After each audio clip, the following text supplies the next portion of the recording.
Thank you for being here on this snowy Sunday. Cool. Wow, so many great faces in this space. Well, welcome everyone to my Division 3 and to our interactive studio. You might be wondering what exactly the purpose of this interactive studio is to begin with. And in some ways, the purpose of this is to show, maybe even convince you folks that the power that creative expression has to tell the life stories that we keep stored in our bodies. We're taught from a young age that what constitutes art is talent, and that in order to be an artist, one must understand technique and theory, one must be in with the higher art world. To me, this is absolutely incorrect. I challenge the notion that only a select few can participate in art, that only particular variations of art are valid or deserve recognition. Art is complicated, it is frustrating, it is rich, and it is emotional, as are we as humans.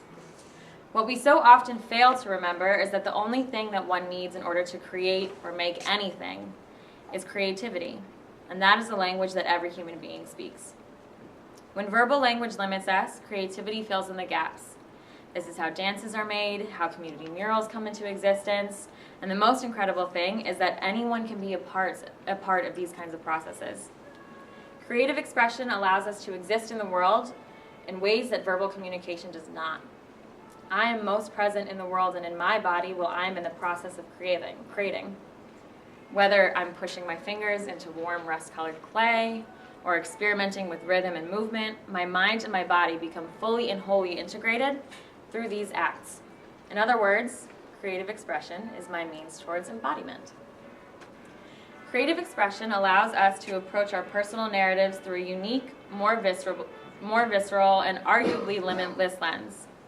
The more creative the interplay between body, emotion, and mind is, the more authentic, mindful, integrated, and empowered we become. In the process of creative expression, I speak with my body. My hands become tools of expression, and as a result, tools of emotional restoration and self-understanding. The bodily knowledge I have gained through creating is what inspired me to build a series of workshops based around these theories. Over the last few months, I've had the privilege of working with 8 individuals in a collaborative and intentional expressive process. Each time we met, folks would have the opportunity to explore different creative mediums, ranging from embodied writing to movement to visual art making. I asked folks to keep journals in which they'd respond to different prompts every week, such as identify a flaw that you have, write a love letter to it, or make a collage that answers the question of what you want more or less of in your life, or I have been told my body is, my body does. We've discussed disembodiment and trauma, healing and coming apart, where and how our bodies hold our most treasured and most painful stories, and more. In reflecting on what we've created, we've been able to connect with ourselves in a more embodied way, one which allows us to celebrate the often forgotten capacities of our own bodies for self-restoration and empowerment. So I return to my initial question. What exactly is the purpose of this interactive studio? Yes, it is to convince you of something, but only to an extent. More than anything, this interactive studio is for, who it is for, is for the women who were not only willing to partake in this workshop series, but who were brave enough to be vulnerable in a room full of strangers, who shared their fears, their hopes, and stories when they did not have to, who took risks in experimenting with creative mediums they weren't necessarily familiar with, and who offered to share their creative process with all of you in this space. This interactive studio is for them. I'm also grateful to my Division 3 committee, although a couple of them could not make it today, for saying yes throughout this entire process and reminding me to always say yes to myself. I am beyond grateful for my mother, who was here Friday and Saturday and did everything that I asked her to over the last 2 days. She is a really phenomenal woman. And I'm just really also grateful to everyone who chose to be in this room today. I think it's really easy to forget how big our circles of support are here on this campus in particular, because Hampshire also can be a really isolating place. And having bodies in this room is just an overwhelming reminder that despite this, we can still come together as a community in celebration of creativity and in celebration of bodies. So if you haven't already, I invite you to take a look around the room, respond to some of the various prompts that are posted. Some of them are really fun and interesting. There's one in this corner about making noise if you want to make some sound. Just take in the artwork. And in just a few moments, we'll be hearing from a couple of the collaborators who have offered to share some readings with us. And I invite you to be curious about what you're seeing and what you're hearing. Thinking about what certain colors bring up for you, certain words, certain imagery, what resonates, what does your body respond to, and how. I'm also going to be facilitating a workshop in this space from 2 to 4.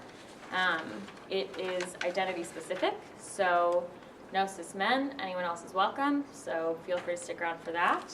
And there's so much food if you want to eat, and without further ado, we'll have our first reader come up, Bree Mabry.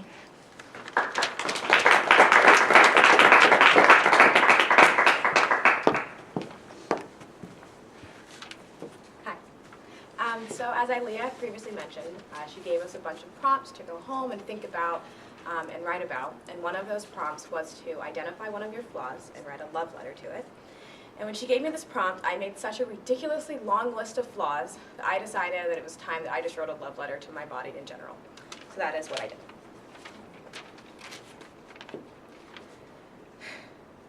Dear body, I am writing you this letter to make my intentions clear. I love you. Not a day has gone by where I haven't been thankful for your abilities. The way you walk, the way you run with ease, the way your eyes allow me to see how beautiful the world around me is, the way your skin glows a dark and golden hue after a day on the beach. If God is real, she created you for me. If God is real, she created you tall because she knew how much my mother and I love concerts. Thank you, body, for always making sure I can see over the crowd. Height is powerful.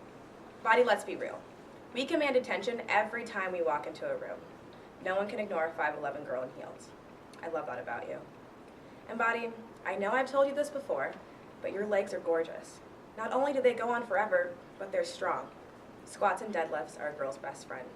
I appreciate that you don't have a thigh gap. If God is real, she made your breasts the perfect size.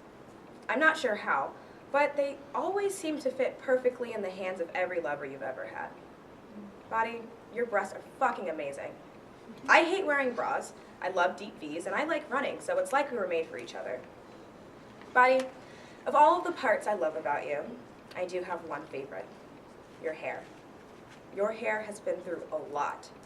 From relaxers, to weaves, to braids, to cornrows, to locks. Your hair has been through so much, and yet it still remains strong. Body, your hair is black magic. For so many years, you had people telling you that the way your hair grew out of your head wasn't beautiful. I'm sorry that I believed them. But body, I want you to know that I have fallen deeply in love with your kinky roots. I regret that I spent so much time not loving your hair. It was always beautiful, because it was ours. Body, you got it going on. I love every inch of you. From your toes to the locks on your head, I plan to spend the rest of my life honoring you. Body, I know this may all be coming as a shock to you. I've never openly expressed my feelings for you like this. Have you ever heard of love languages? Because for 21 years, I think we've been speaking different ones.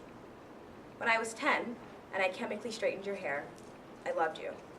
When I was a 5'11", 12-year-old and refused to eat more than 1,000 calories a day, I loved you. When I was 14 and I stuffed my bra, I promised I loved you. And when I was 16 and I wrapped you in saran wrap and made you sit in a sauna for an hour before a runway show, I loved you. You were emaciated and dehydrated, but I swear that I was madly in love with you. I loved you so much that I would do anything to make you beautiful for those around me. And I'm writing you this letter today to let you know that from this day forward, I will love you as you are. You've always been beautiful to me. And to date, I've yet to find a flaw on my own. So today, I vow that I will stop looking.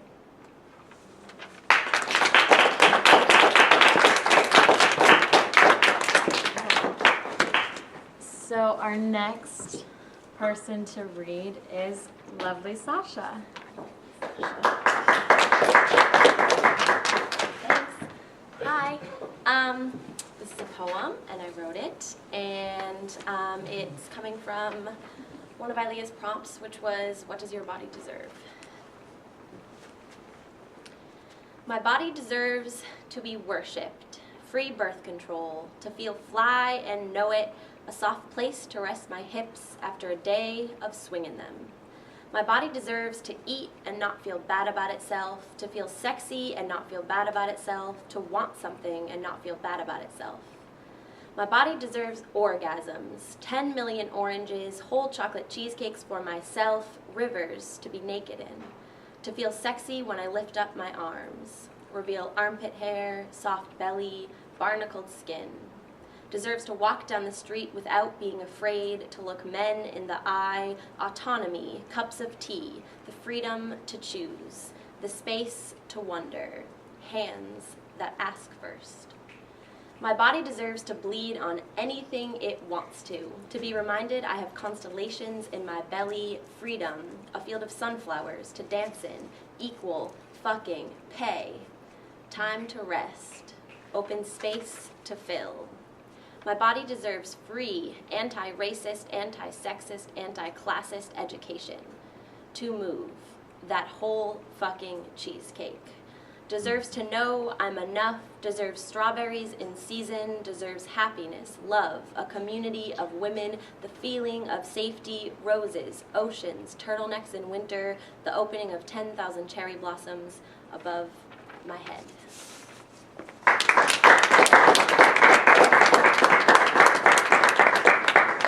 Thank you.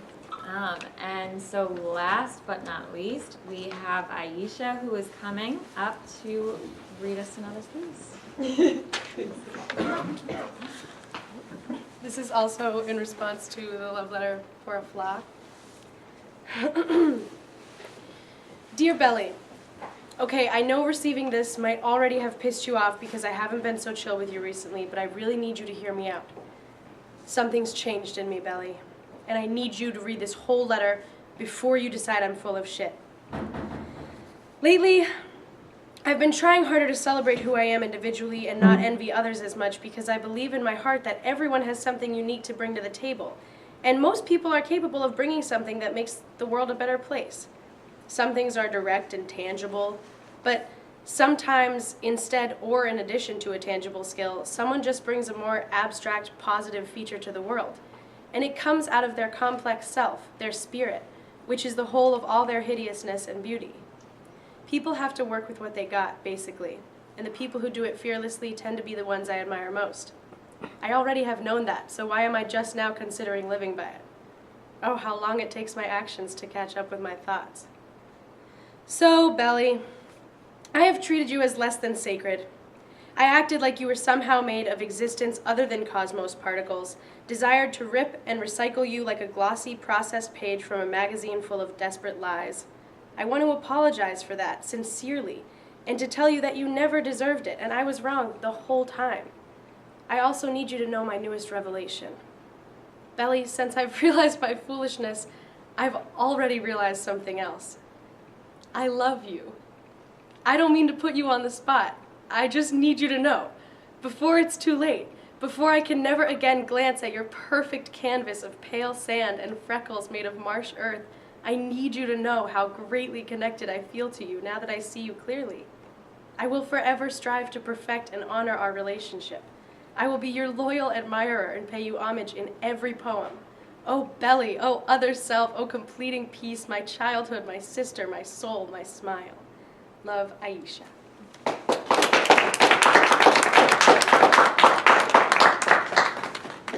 So again, I encourage you to take a look around, see some of the prompts, respond to them in whatever way feels comfortable, and eat food. There's really so much of it. I mean it. And thank you for being here.